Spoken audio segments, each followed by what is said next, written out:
All right, can you all see that pretty well? All right, cool.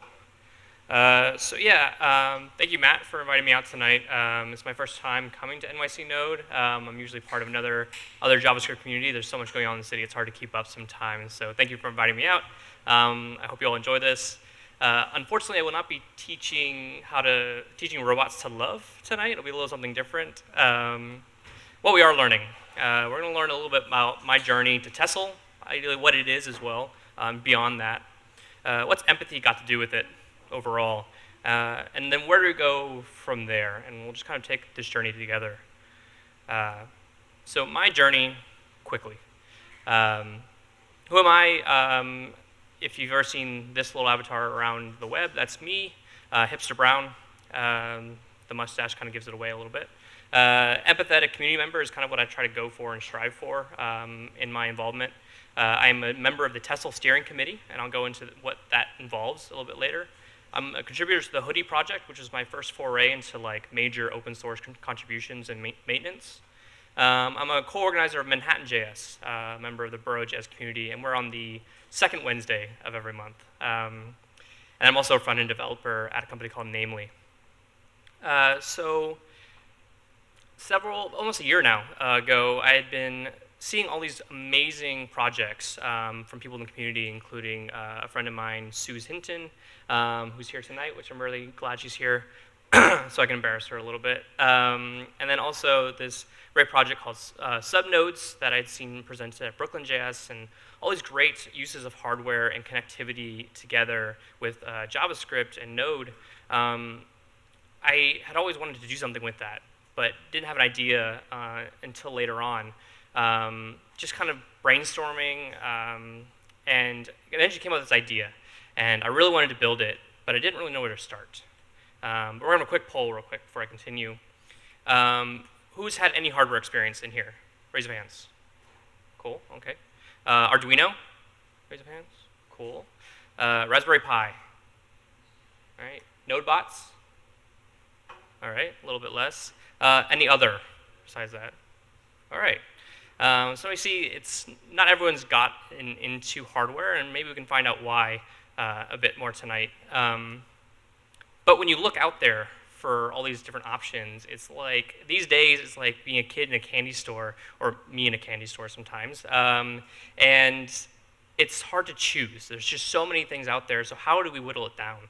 Well, I know for one thing I wanted to run Node.js, so I needed something that could run that on the device itself. And I was looking at all these different sites. There's SparkFun, Adafruit, even places in the city, Micro Center, Tinkersphere, Makershed, Seed, all these different options to choose from. How do we get it down there? There's the Raspberry Pi, like I talked about before, the Arduino Yun, which runs Linux on it, BeagleBone Black, and then there's the Intel Edison. And there's these major options, but they didn't all seem right for me for one reason or another. And then eventually, I looked back at what do I know and what can I apply to my choices. I know HTML, I know CSS, and JavaScript. I'm a front-end dev. This is my bread and butter. And I knew Node.js, at least the basics. I could run a server, I could do a little bit of tinkering here and there, but it wasn't part of my major day-to-day job. But I know I could use it in programming, because I heard of Nodebots before in all these different projects. And then I ran into the Tessel 2, which kind of fit all of these areas that I really wanted. I started looking it up, and I saw all these hardware specs. If you want to read through that, you can, but it's just very quickly. The software looked interesting. Okay, this makes sense, but not really. I was just kind of like, this sounds good, I guess. But what really hooked me to the project and to the device was this. In hardware, Hello World is generally called Hello Blinky sometimes, and that usually means blinking LED. And this was all you needed to blink an LED on the Tessel. 5 minutes or less, really, if you have Node set up and you have a favorite text editor, easy as that. And that just blew my mind. I didn't have to download an IDE, and this is not bashing any of the other experiences, this is just what Tessel stood out to me. As a person who just wanted to go from zero to awesome and as soon as possible. They had these great modules. I could just plug and play with sensors. I didn't necessarily have to get into soldering or breadboarding yet. I could plug it in, download the NPM package that was listed on the module itself. It just says npm install the thing on the module and start using it. And that seems so simple to me. So simple that I wanted to start helping out. I had been contributing to the Hoodie project for over a year, and I wanted to start reaching out and helping more projects. And this was a simple way for me to start small. I started out by doing documentation, documenting the LED API that blew me away before, but it wasn't yet documented for other folks. So let's start adding there. Keep learning. I wanted to dig in a little bit further, so I started looking through the documentation on the Linux distribution that ran on the Tessel, learning a bit more about how all that works and trying to see how I could contribute there. I kept learning and initially adding new functionality to the project. That's what I love about open source. It allows you to help out and learn with more people than you would just sitting at home, generally, or even at home. But so I added the ability to create an access point from the Tessel, which I thought was amazing, something I needed to accomplish the project I had thought of before. I started building my own little ideas. I call it just Tessel router because it physically emits a Wi-Fi signal and creates a node server and allows you to do some fun stuff with that. And then I also was trying to reapply my knowledge from the front end and from that tooling to try to enhance this ecosystem. At first, Tessel would take your whole project directory and then push it over to the device. And if you have a lot of node modules or node modules that don't necessarily just give you what you need and include all their tests and things like that with them, they can be kind of heavy. So why not just use the tooling we know and look for the require statements, generate a bundle, and push that over instead and reduce the load size a lot. Initially, it was using browserify node a bit, but we eventually moved on to a custom. But this led to us on the way to creating a better experience overall, allowing people to use more code, but less shipping over time. Continually staying curious, I started experimenting with other types of electronics because I was so inspired because I could make something else blink. Why not use another device? And these are SOVA LEDs that I'll get into it more later that I made for a Christmas hat that I wore at my family Christmas party. It was just a fun little experiment I did in a day, and it was showing me I could do more than just Tessel. And then also creating change. Because it's open source, we can offer ideas and see what's accepted. This is my first kind of RFC to the project and exposing the network utilities that I helped build out for the CLI on the board itself, giving you some more programmatic choices. And that was eventually accepted as well. This is kind of one of the Tessel router. As I was talking about before, I'm serving an access point called Tessel router. It's running. And I can see the log for that, and I have a website that's being served for that, and it's controlling the LEDs on the board itself. So, look ma, no hands, like there's nothing up my sleeve, it's just being served from the device itself and controlling the hardware on the device too, wirelessly without any middle servers or anything like that. That eventually extended to those sequent LEDs that I showed off before. This is one of my first full experiments of sewing it into a shirt, and you can see someone controlling my shirt while I'm giving a similar presentation back last January. That was actually Sue's as well. And so I was so grateful for all the opportunity it gave me to explore and learn something new. I started doing more with the project, and eventually led to me becoming part of the steering committee. As part of the project, they have an open governance model of steering committee members that help kind of guide the project into improving it and listening to the community and making those changes where we see that they would do a lot of good. This was a big deal for me. I'd helped maintain the project before, but I didn't know what a steering committee was, so I was really looking forward to the opportunity to learn. And this is where it wasn't just my code contributions that helped this out and allowed me to become part of this committee. A lot of it was what I was doing for the community itself. This is where I get into what empathy and hardware come together. And part of that is wondering, why is it different to learn hardware from learning software? Like, is it different? I mean, some of you all said you haven't explored hardware, but why is that? Is it because it's, like, let's take a look. Maybe because you had no interest in it before, or maybe because you tried and you gave up for various reasons. Could it be cost? I mean, it's relatively cheap to start up a server and start up a little website or app from your laptop, and the biggest cost may be just the laptop that you buy or the computer you're using in order to get started. But with electronics these days, it's getting more and more economically approachable for a lot of people. The Tessel 2 itself is about $45 from SparkFun, and will ship next day. I think it's also on Amazon Prime. And it's kind of awesome that under $100 we can get something, or under $50 we can get something that can do a lot for you to get started. These modules, they're not the best prices, I can admit. They average around $25. So for a piece of hardware that you can plug and play, it's nice, but also a little bit prohibitive. But there's also these getting started kits that are around $125. And these are getting higher and higher. We're adding more to our cost of getting started. And that could be prohibitive because people don't necessarily know if it's worth it yet. So I admit that can be something that keeps us back, but it's getting better and better. Resources. What is out there to help us learn? There's amazing amount of resources out there these days. The Adafruit blog, learn.sparkfun.com has amazing concepts for learning just the basics and getting into just how does electricity work and those types of concepts. The experiment guide for the Inventors Kit that I showed off before is incredible. Lots of different experiments just to get you started and learning how all things work together, and they're actually coming out with more tutorials in the coming weeks of full-fledged projects. Johnny5.io. If anyone heard of Johnny5, raise your hands.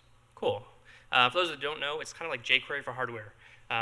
Started by a member who was on the part of the jQuery team, and Rick Waldron, and he continues to make an amazing platform for folks to get started with hardware, which has an amazing amount of examples and ways to just get going in practical uses for the library. There's an amazing amount of books. The Make series has a lot to get started with. There's Node.js for embedded systems coming out soon, co-authored by a member of the Tessel steering committee as well. And also this pairs well with the Make JavaScript Robotics book led by Rick and a number of co-authors, including Sue's. And it's another great way to get started with practical experiments and projects.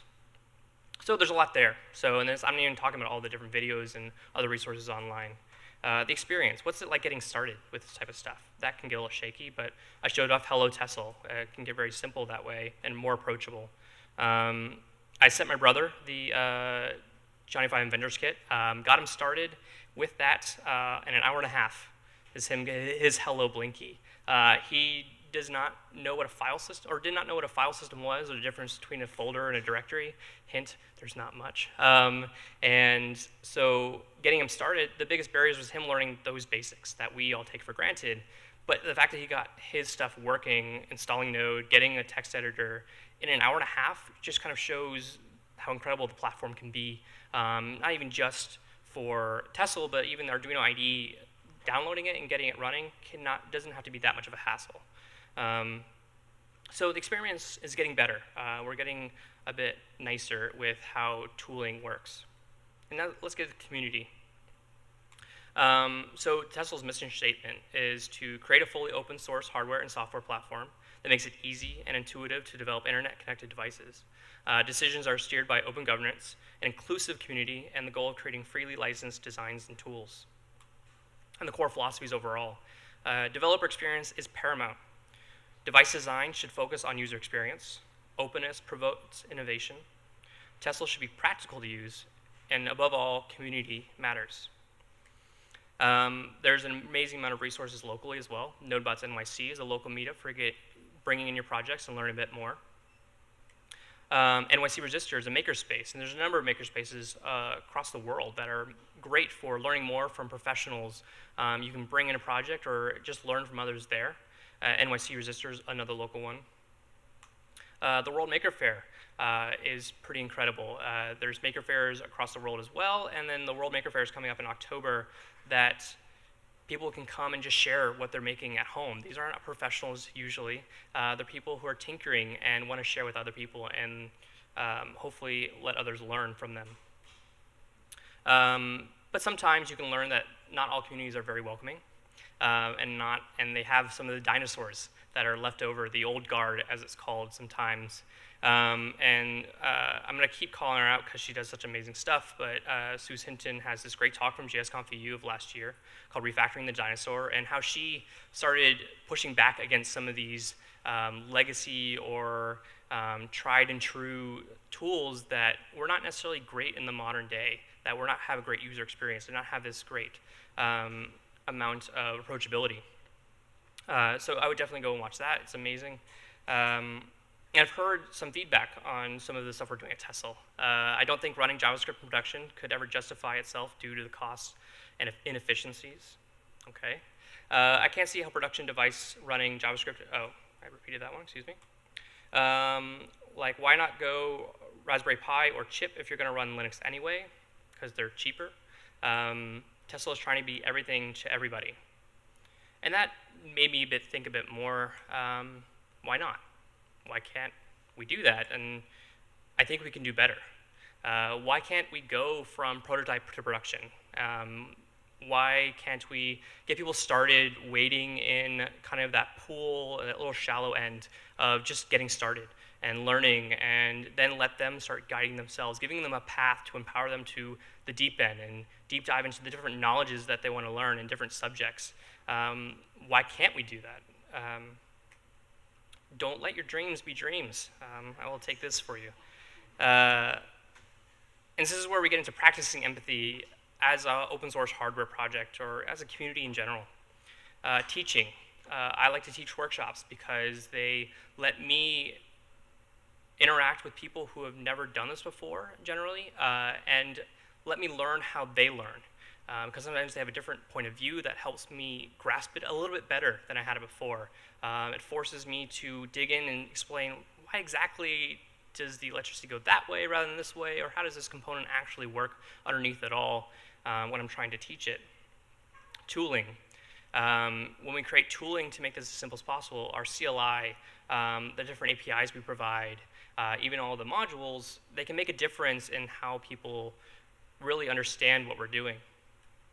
Tinkering, constantly making a bunch of different projects and use cases and practical demonstrations of how our projects and our code or even all our hardware can work together. So ultimately moving forward, thinking about all of this. We recently had a Tessel steering committee, Tessel Camp. We all got together. We're all very remote people, so we all came together in New York in end of last month, yes, in August, and tried to devise our goals for the next year and how we can make this even better.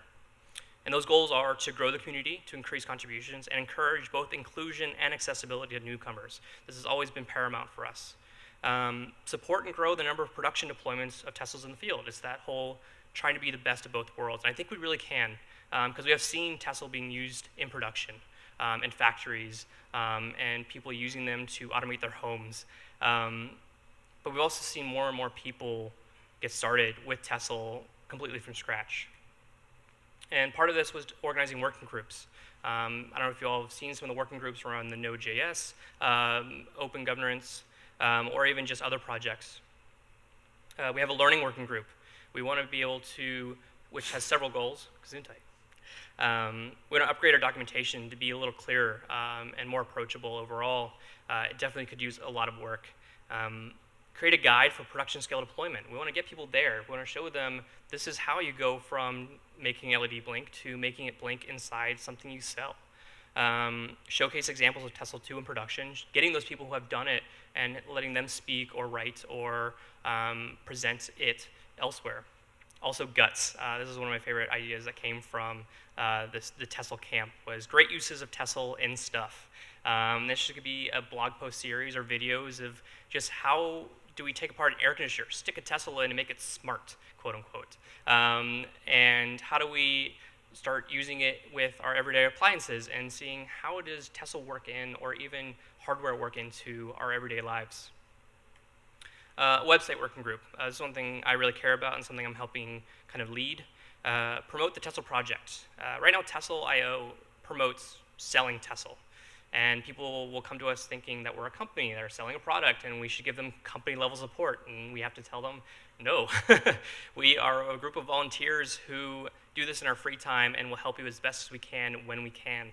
And it's so important for us to promote that for people who are approaching the project and want to learn more about Tessel itself and the community behind it, not just the board or the modules.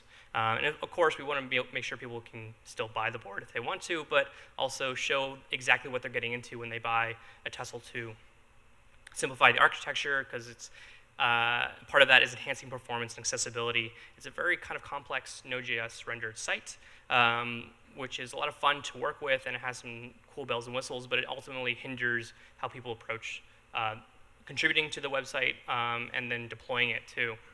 Because eventually it can go down because of memory issues or whatnot, because it just was kind of needs work overall. And then part of that simplifying can encourage contributions from people who don't just work with hardware or Node.js developers. We can get designers and front-end developers to help us out with this and give them a pathway into the project that's not just contributing hardware code or even CLI code. We have a Rust working group that's on the road to making a 1.0 API, module compatibility, and their documentation as well. And the Reach working group is us working to create a new board that allows people to wirelessly connect to their Tessel and have remote sensors. It's something that we're hoping to ship within the next year as well. And the Reach working group works together with our hardware partners who help us manufacture this, create prototypes, and design software and hardware. This is all levels of what the project involves in hoping to bring people in and help them learn whatever they want to learn. If people have never done hardware deployment before, they can come join the Reach working group, observe, maybe contribute in how they would approach this type of project.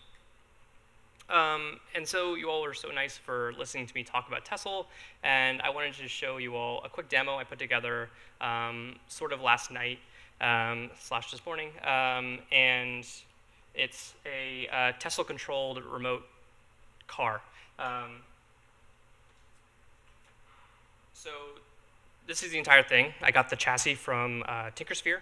I have a Tessel 2, and I have some of the devices and sensor and a motor driver from SparkFun's Johnny 5 Adventures kit. Can we clear a little lane over here, if that's helpful?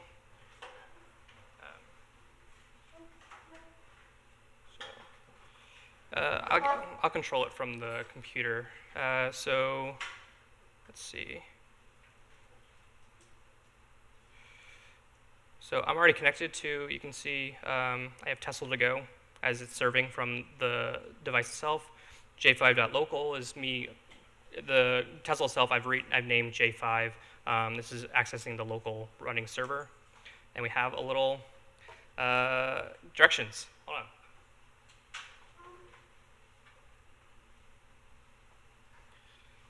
Fair warning, this tends to drift. Yeah. Hey, look at that. We got it moving. So we can have it spinning around a little bit.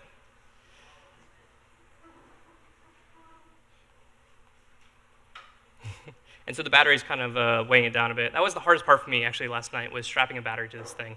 And so actually anyone who can connect to the Wi-Fi network, which is password protected, but I can show you all later, can control this from their phone. It's touch enabled. And this is all being served just from the device itself. There's no other server. I can run this anywhere without Wi-Fi because I have Wi-Fi with me. And so this just kind of shows how we can take all these different bits together to create something really fun and awesome to show off. And then maybe even I could add a sensor to the front of it that would have proximity and show me if I'm about to run into something. There are other projects that put a camera on the front in order to stream it live to the browser so we can see what the Tessel sees. Or even have a little horn on it. I can put a little piezo buzzer on it to make it like beep whenever I press this. Something I thought about doing before I came here, but did not have the time. But that's pretty much it for me. I'll share the hardware code for that later on. It's not much. And if you want to learn more, we have Tessel.io. That's soon going to be under construction. Tessel Project is our GitHub repo for the entire project itself with links to various other resources. We have a Tessel Slack, which is also available through the Tessel.io. And it's a rich community of people just trying to learn as well. You can follow the Tessel Project on Twitter, and I'm Hipster Brown. I hope you all enjoy this, and thank you so much.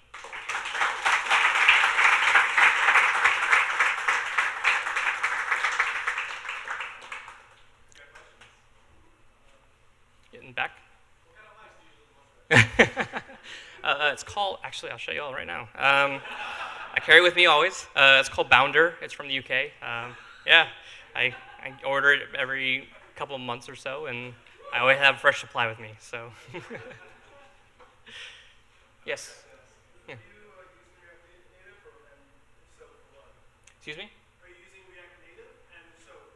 No React Native. It's all Node.js, front-end JavaScript.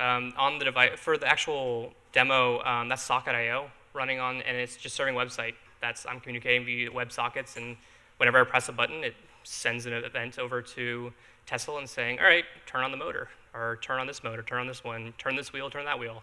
And that's, I mean, I think right now, the repo, if you look at it, it says it has 8 more HTML than JavaScript because it's not counting the Express and Socket.io. But yeah, most of it's been just regular what you do to build any type of web server, just different APIs. Yes?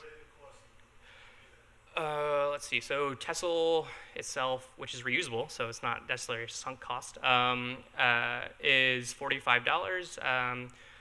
Let's see, the motor driver is a couple bucks. Breadboards are negligible because you buy them in package. And then the chassis itself, I think, was around, came with motors, wheels, and all the screws and stuff, about under 20 bucks. So let's say under 100 bucks for the entire thing.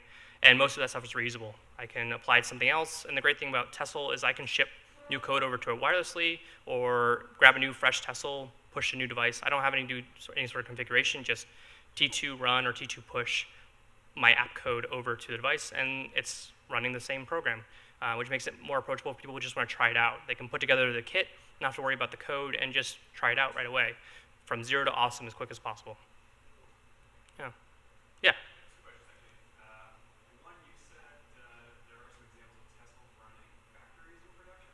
Running in factories, yeah. So people have someone hooked it up to a PA system to give you countdowns of a process coming up. And you can see kind of they're serving a website of okay, here's all the processes running right now, and they have a Tessel monitoring all those processes and types of jobs that are running throughout the factory and letting them know this is coming down soon, or a 5-minute countdown. There was a library called Tessel AV specifically written to help them do that, so they can either speak from it, play music, or even stream video. Yeah.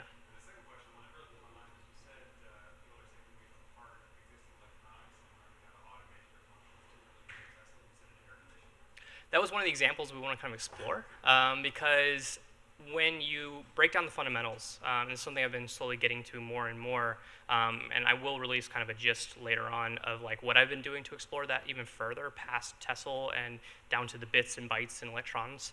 Once you get the basics of how electricity moves, you can reapply what you've learned with how Tessel controls things just through electricity and pushing out data to control other everyday objects that communicate in similar ways. Because there are these standards for how electronic devices communicate with each other. Well, we can insert something in between that and start monitoring those things. I know someone who was using, I don't know if it was JavaScript run, but they were monitoring for pipe leaks inside apartment buildings by listening for sounds of a leak, essentially, or even vibration on a pipe to see what's going on here, and then reporting that. So we can start reapplying those uses, and electronics either have fun in our household or even change how we live everyday life. Yeah. Yes.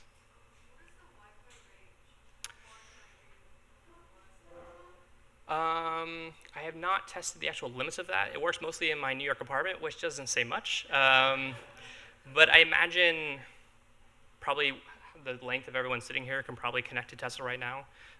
It's only 2.4 gigahertz bands, meaning it's a bit better for going through walls and stuff like that, but won't have the high power efficiency of some of the 5 gigahertz. But also means it's not as loaded down from some of the 5 gigahertz bands. But you can, I haven't tried it out yet, but I believe you can add antennas to extend the distance and how much range you can grab to it. It would be fun. I would like to attach it to a drone and see what happens there, and see how far it can get away before it starts falling out of the sky or just taking off. So hopefully some fail-safes in place for that. Yeah. Any other questions? Yeah. Do you know if there are any Zigbee modules for it? I know there are a ton on spark fun. And I have not tried to experiment with it. It is something I've been trying to look forward to because I think it's an interesting technology. Zigbee, for those who don't know, is a new type of wireless communication standard technology type thing. Rather than Wi-Fi, Bluetooth, it's supposed to be long range and low power, which is kind of those things that people want. And I haven't started experimenting with it because there's not a great lot of Node.js support, and that's the thing about this as well. If there's a Node library, it usually can run on Tessel because it's just running Node, which is why you can use stuff like Noble, which is a great Bluetooth low energy library for controlling things. But if there is a Node module, it should work as well with Tessel. Otherwise, bring that up and we might try to create a little demo out of that. So, yeah.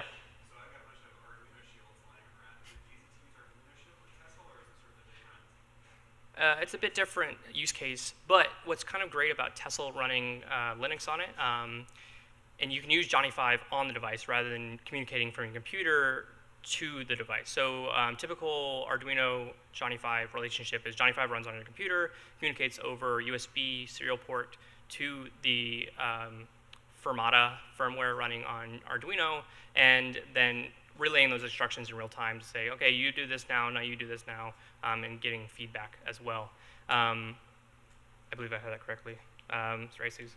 And so, but now you can actually run it on the device, which means you actually can use Tessel to program your Arduinos too, because it has a USB port on it. So you could ideally run Johnny 5 to control your various Arduinos and just give it internet connectivity instead. So if you already have that Arduino code, but you want to add like a web server to that and control hardware through that, you can separate those responsibilities a bit and not lose out on all the money you've already spent on their shields. Yeah. Anything else? Yeah. Is it 3.3 volt system? 3.3 volts, but also has a 5 volt out and 5 volt in, which is how the motors are being run right now. So there's different headers next to the USB stack. So yeah, you can have various control, and there's also some servo modules that have a separate plug for 12 volts and things like that. But yeah, typical 3.3 and yeah. Okay.